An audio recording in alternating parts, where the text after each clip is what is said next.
The air in the Berlin office on the Turpitzufer was thick with the scent of stale cigar smoke, aging paper, and a simmering electric confidence. It was late May, 1944, for Major Emil Kleemann of the Abwehr, German military intelligence. This was the moment the war turned back in their favour. He leaned over a colossal map of southern England and the Pas-de-Calais, a tapestry of pins and arrows that represented not just troop movements, but a masterpiece of intelligence woven by one man, a single, priceless asset codenamed Arabel. Kleemann permitted himself a thin, satisfied smile. Arabel was more than an agent. He was a phenomenon, a ghost inside the British machine. His reports were not mere whispers or rumours. They were symphonies of detail. He provided shipping manifests, divisional insignia, the gossip of junior officers, the grumbling of factory workers in Liverpool. He had even, through his network of sub-agents, reported on the specific type of waterproofing wax being used on American vehicles massing in Kent. Every dispatch, laboriously decoded from its encrypted transmission, was another brushstroke on a perfect picture of the enemy's intentions. And that picture was now unmistakably clear. The invasion, the great Allied undertaking they had dreaded and prepared for, was coming. But it was coming where they expected it, where logic dictated it must. The Pas-de-Calais, every report from Arabel confirmed it. The 1st United States Army Group, under the command of the famously aggressive General George S. Patton, was poised in the southeast of England, a coiled spring of over 1 million men ready to strike across the narrowest part of the Channel. Arabel's network had confirmed its existence, its strength, its location. Kleemann and his superiors couldn't believe their luck. They had the enemy's entire plan laid bare. They had a man at the very heart of the British establishment, a man so trusted, so valuable, that he had recently been awarded the Iron Cross by the Führer himself for his services to the Reich. The Major traced a line with his finger from Dover to Calais. Here, the 15th Army was waiting, dug in, fortified, bristling with the best guns and the most battle-hardened troops Germany had left.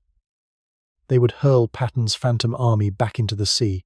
The Major felt a surge of pride. The British, the Americans, they thought they were clever, but they were predictable. And thanks to Arabel, they were transparent. He straightened up. The quiet hum of the building, a reassuring sound of a vast, efficient machine at work.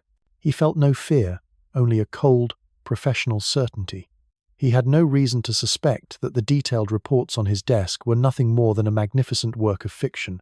He never knew that the sprawling network of agents Arabel commanded was an army of ghosts, and that every word he read, every pin he pushed into the map, was guided by the hand of his most hated enemy. This supreme confidence was not born in a vacuum. It was the product of an institutional worldview meticulously crafted by the Third Reich. German intelligence, the Abwehr, saw itself as the pinnacle of a long Prussian tradition of military excellence. They were methodical, disciplined, and, they believed, intellectually superior. Their propaganda, both internal and external, painted a picture of their foes as clumsy, decadent, and predictable. The British were seen as a fading empire, bound by antiquated class structures and a hopelessly amateurish approach to the grim science of espionage.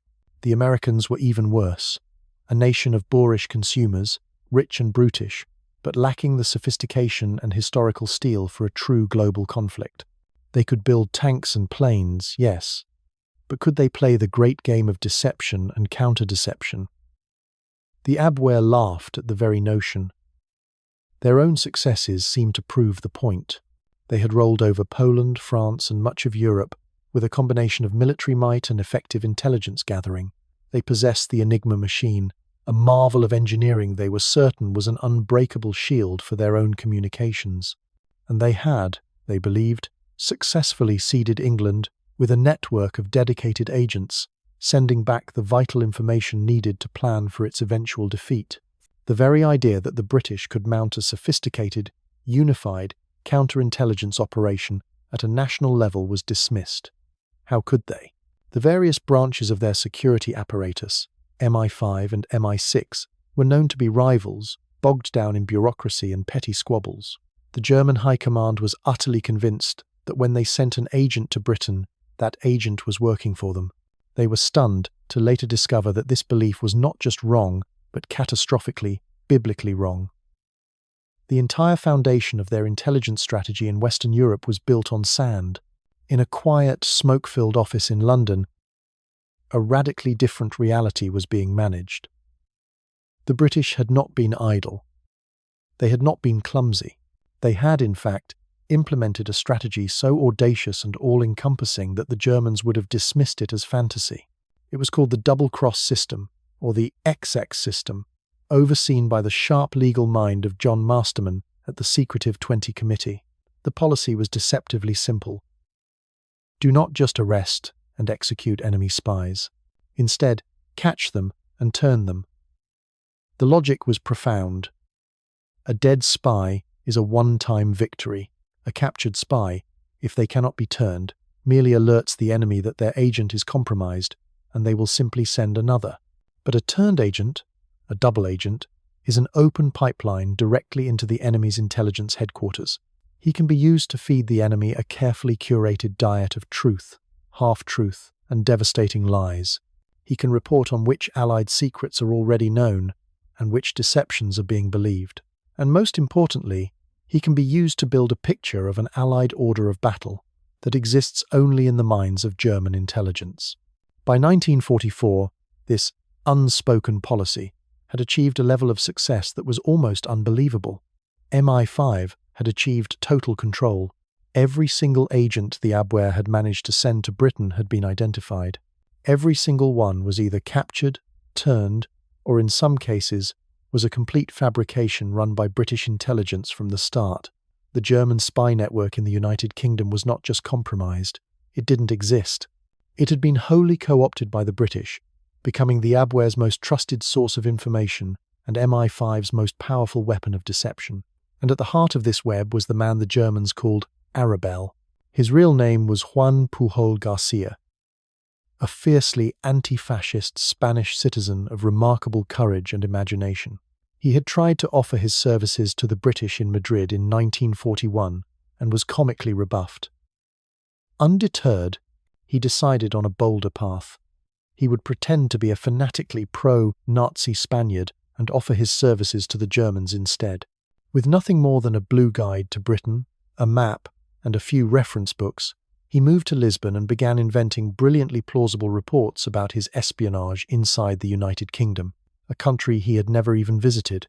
His German handlers were so impressed they brought him into their fold. Only then, with a track record as a German agent, did the British finally realize the gem they had. They smuggled him into England, gave him the codename Garbo, and with his case officer, Thomas Harris, he began to build his fictional network. Together, they created a phantom army of 27 sub-agents, a disgruntled Welsh nationalist, a gossipy Gibraltar civilian clerk, a rogue officer in the Indian Army, even a Venezuelan student in Glasgow. Each had a personality, a motivation, and a distinct voice. It was through this cast of imaginary characters that Garbo, the real-life actor, fed the German war machine the grandest lie of the Second World War. The Germans were not just being misled.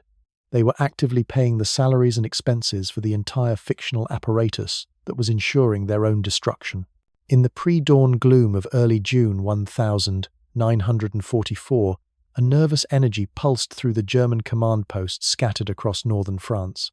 The weather was atrocious, a churning cauldron of wind and rain that lashed the coast. For the German generals, this was a blessing. Field Marshal Erwin Rommel, the Desert Fox, was so confident that no invasion could possibly be launched in such conditions that he had left for Germany to celebrate his wife's birthday. At the headquarters of the 15th Army in the Pas-de-Calais, the mood was one of supreme readiness, a coiled anticipation.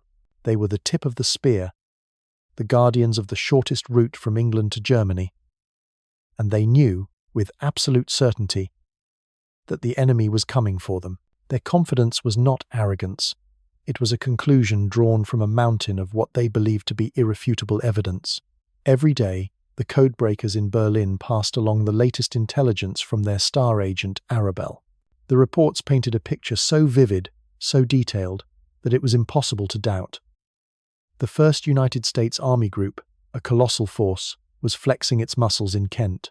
Arabel's network had provided its complete order of battle, unit by unit. They knew its insignia, its supply depots, even the names of the pubs its officers frequented. They could practically see the endless columns of tanks and trucks that Arabel described, waiting to pour across the channel. Radio intercepts, expertly provided to the Germans by British intelligence posing as Fusag communicators, filled the airwaves with chatter, confirming the Phantom Army's presence. When the first scattered reports of paratroopers landing far to the west in Normandy began to filter in during the night of June 5th, the initial reaction in the German High Command was not alarm, but a knowing condescension. It was exactly as they had anticipated. A diversion. A classic, clumsy, Anglo-American feint designed to draw their best units away from the real prize. The commanders laughed at the idea. Send the Panzer divisions chasing ghosts in Normandy? Ridiculous. The Americans were so transparent. They were throwing a handful of elite troops away in a sideshow, hoping to distract from the main event. Arabel himself had warned them this would happen. His reports had specifically mentioned the possibility of a diversionary landing to the west. The German High Command felt they were a step ahead, masters of the game, patiently waiting to crush the real invasion when it inevitably came at Calais. Then, at dawn on June 6th, their entire world shattered. The first calls from the Normandy coast were not reports of a skirmish. They were incoherent screams of disbelief. A soldier in a concrete bunker, overlooking a stretch of sand codenamed Omaha, looked through his periscope and felt his blood run cold. He was expecting to see grey waves and morning mist. Instead, he saw a forest of masts and hulls stretching to the horizon, a city of steel that had materialized from the storm. He couldn't believe his eyes. The sea itself seemed to have vanished, replaced by more than 5,000 ships, battleships, cruisers, destroyers, and a plague of landing craft churning towards his beach. The sky, which should have been empty, was black with aircraft. A terrifying, unending drone that vibrated in his bones. This was not a diversion. This was not a feint. This was an armada of impossible scale, a vision of industrial apocalypse aimed directly at him. His training, his propaganda, everything he had been told, became meaningless in an instant. He had been taught the Americans were soft, a nation of decadent jazz players and gangsters. But the naval bombardment that followed was a force beyond human comprehension. The world's largest battleships, guns the size of small buildings, began to speak, and the very cliffs shook. Concrete emplacements built to withstand anything were turned to dust. The air became a solid wall of noise and pressure, a physical thing that tried to crush the life out of him. Men who had survived the Eastern Front were reduced to quivering animals, stunned into paralysis by a display of firepower they never knew was possible. In the command bunkers, the confident smirks of the previous night had been replaced with frantic, panicked confusion. The maps were suddenly wrong.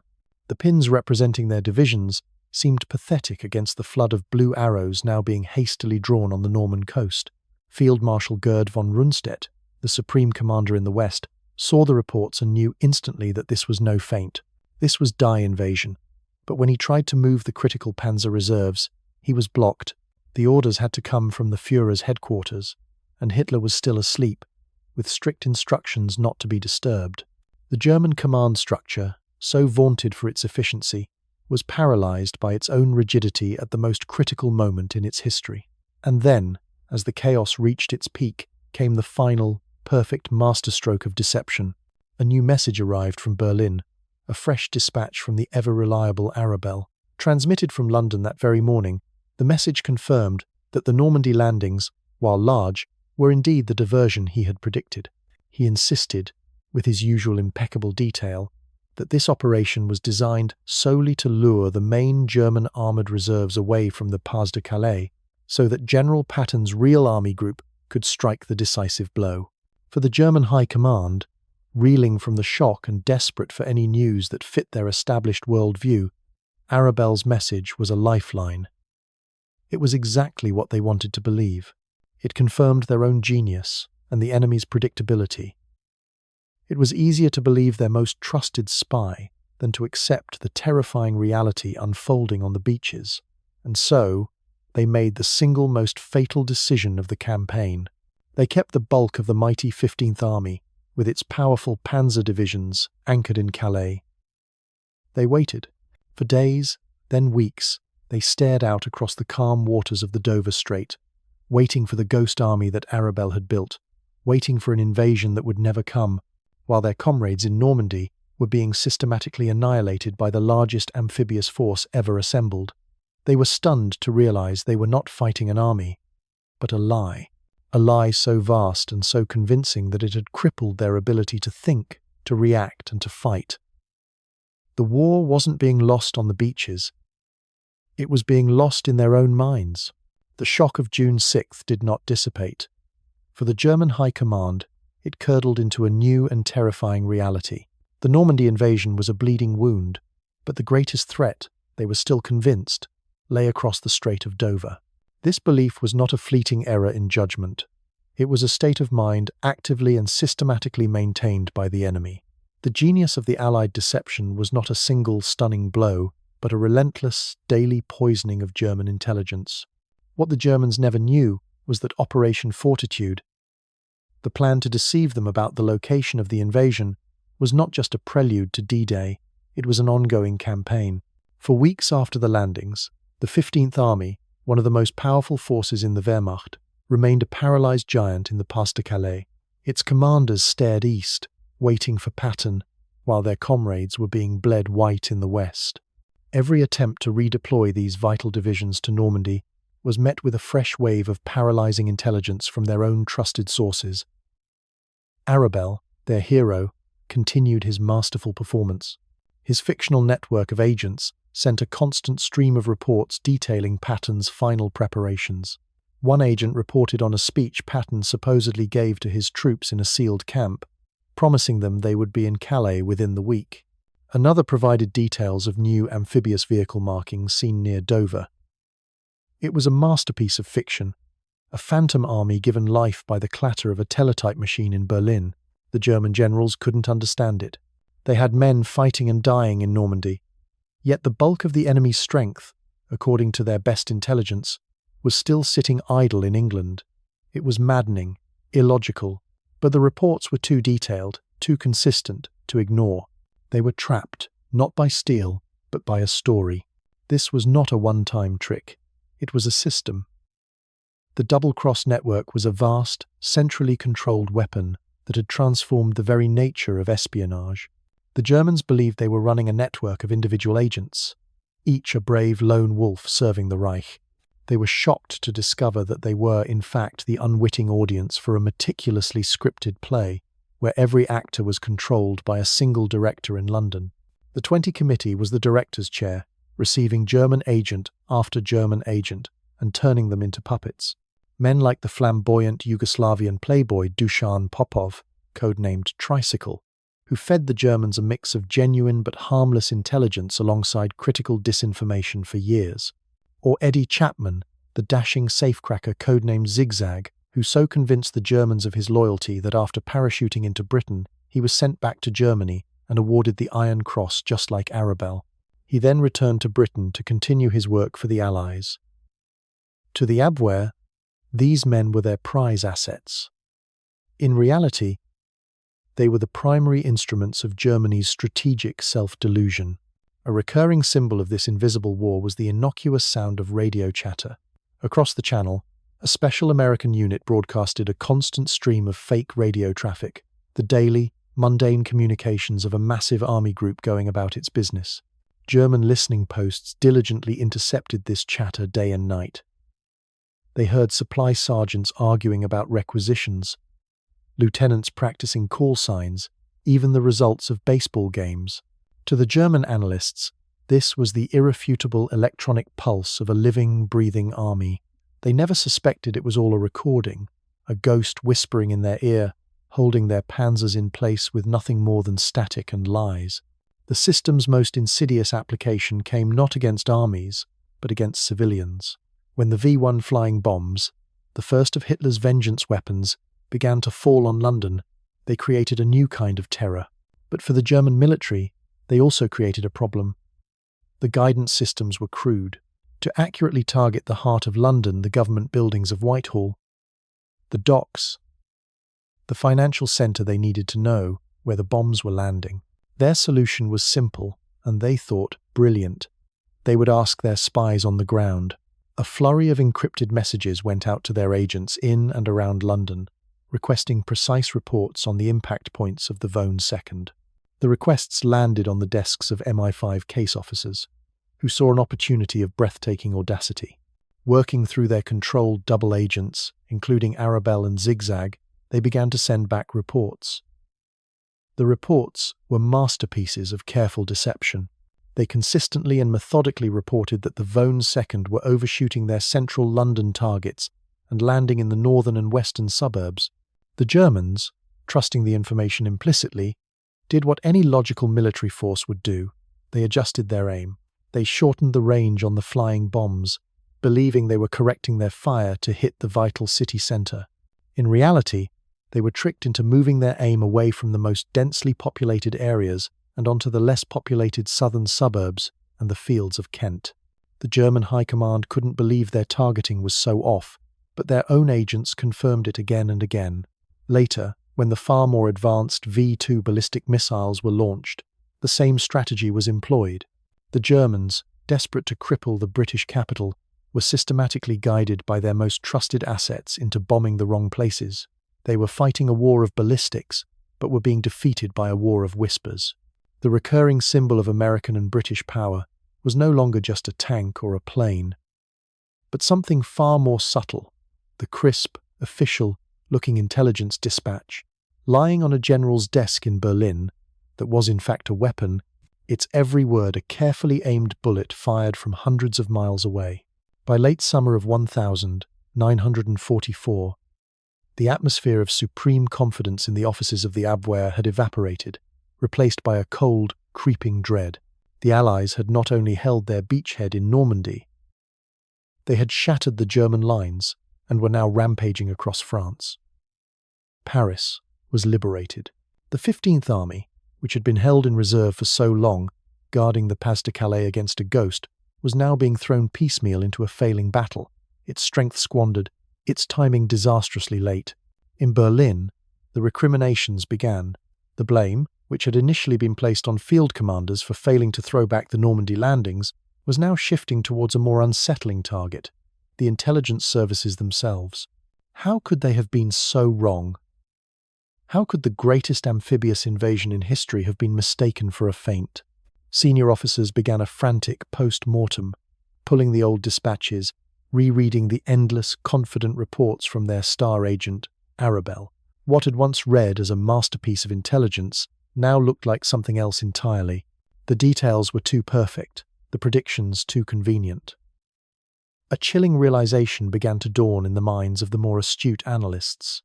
They were stunned to discover that Arabel's intelligence had not just been wrong, it had been perfectly, precisely, and catastrophically wrong in exactly the way that would most benefit the enemy. It was not a mistake, it was a weapon. The German High Command couldn't believe it.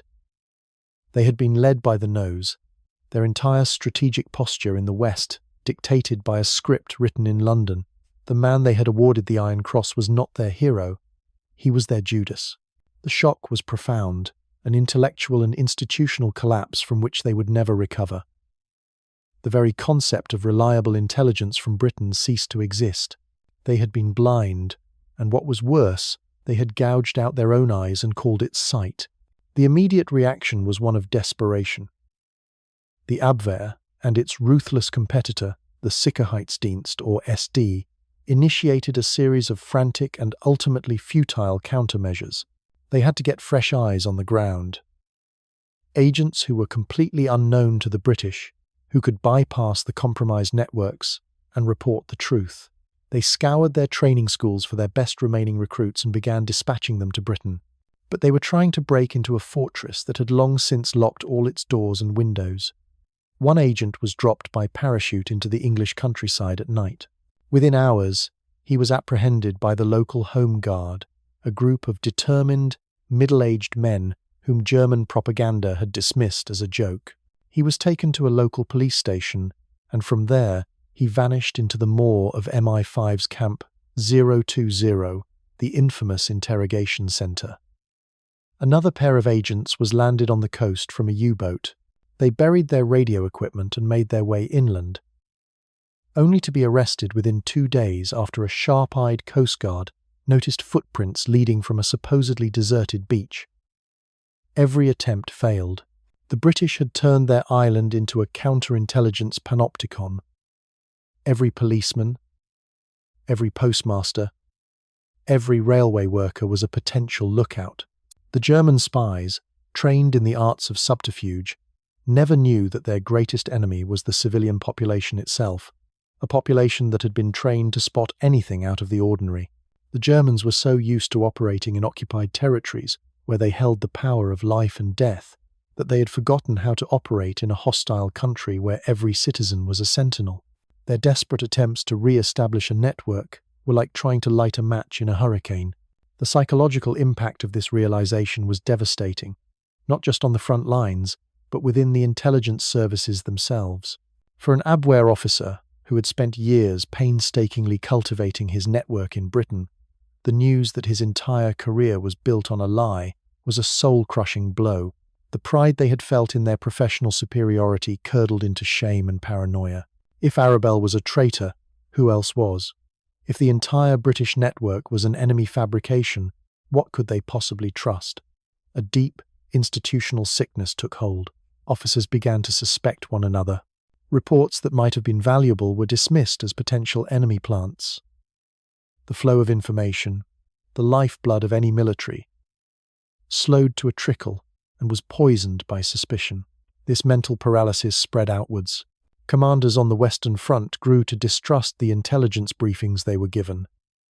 How could they make life and death decisions based on information that could be a lie fed to them by a cunning enemy? The result was a creeping uncertainty that eroded the will to fight.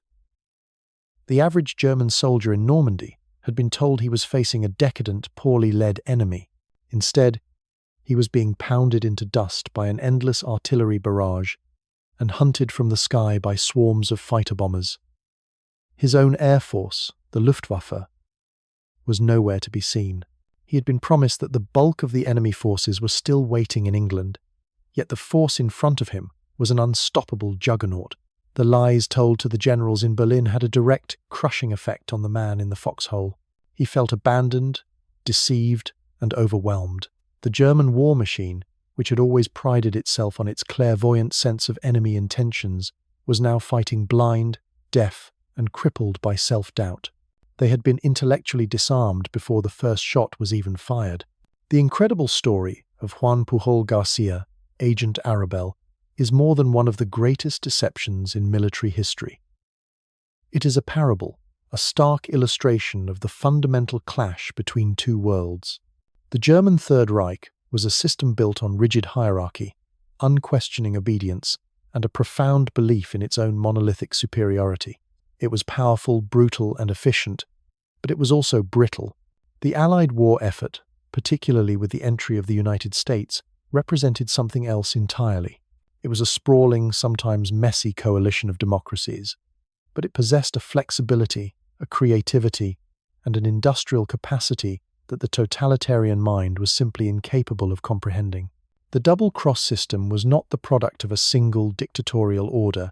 It was the result of collaboration, of eccentric and brilliant minds being given the freedom to imagine the impossible.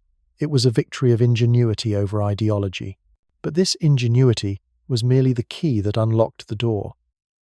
Waiting behind that door was the true engine of Allied victory, the overwhelming, unstoppable force of American industry. The deception of Operation Fortitude did not sink a single German tank, but it held the panzers in place long enough for that industrial might to be brought ashore.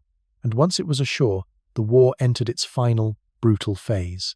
The ultimate demonstration of this power came in late July 1944, while the German command was still reeling from the intelligence collapse, still trying to piece together a coherent picture from the ashes of their spy network. The Allies in Normandy unleashed Operation Cobra. It was the moment the coiled spring was released. Thousands of Allied bombers laid down a carpet of explosives so vast and so concentrated that it liquefied the earth and vaporized the elite German Panzer division.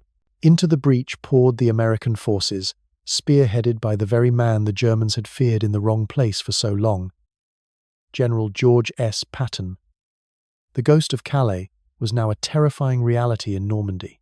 What followed was something the Wehrmacht, for all its experience on the Eastern Front, had never truly faced. It was not a battle, it was an avalanche of steel. Patton's Third Army did not advance, it erupted across France. The German soldiers were stunned. They were used to fighting for every yard of territory. Now, they would fight a desperate rearguard action in one village, only to discover that the Americans had already bypassed them, their armoured columns stretching for miles, moving so fast they frequently outran their own maps. This was not a war of tactics. It was a war of logistics, a war of the factory. Every destroyed American Sherman tank seemed to be replaced by 3 more. The skies were owned by American P-47 Thunderbolts and P-51 Mustangs, which hunted every German truck, train, and column of marching men with impunity. An American infantryman had K-rations, cigarettes, endless ammunition, and a river of gasoline that flowed through the Red Ball Express, a logistics network of incredible scale. The German soldier was starving, short of fuel, and lucky if he saw a friendly aircraft once a week. The German High Command couldn't believe the speed of the collapse. They were being overwhelmed by a nation they had dismissed as a soft, undisciplined society of consumers. They failed to understand that a society of consumers is also a society of producers, and it had turned its full, terrifying, productive power to the single task of their destruction. In the end, the Nazi regime was defeated by the very things it held in contempt. It was defeated by a diverse coalition of nations it considered inferior. It was defeated by the industrial power of a democracy it thought was weak and decadent. And in the secret war of spies, it was defeated by the vivid imagination of a Spanish chicken farmer who hated fascism so much he concocted an army of 27 imaginary people to bring an empire to its knees. Juan Pujol García, the man the Germans knew as Arabel and the British knew as Garbo, survived the war. He was perhaps the only man in history to be awarded both the German Iron Cross and a British MBE. Fearing Nazi retribution, he faked his death and moved to Venezuela, where he lived in quiet obscurity for decades, his incredible secret locked away. His German handlers went to their graves, believing their most trusted agent had been a loyal patriot to the end. They never knew that the man they had trusted, the man whose words had dictated the fate of armies, was not a cold Aryan warrior, but an eccentric idealist who fought with whispers instead of bullets. They had built an empire on a grandiose lie about their own racial destiny, only to see it shattered by a far more clever and purposeful lie, told by a man they would have dismissed as insignificant. The final verdict of the war was not written in the ruins of Berlin alone, but in the quiet truth that the greatest weapon is not always the one that makes the loudest noise.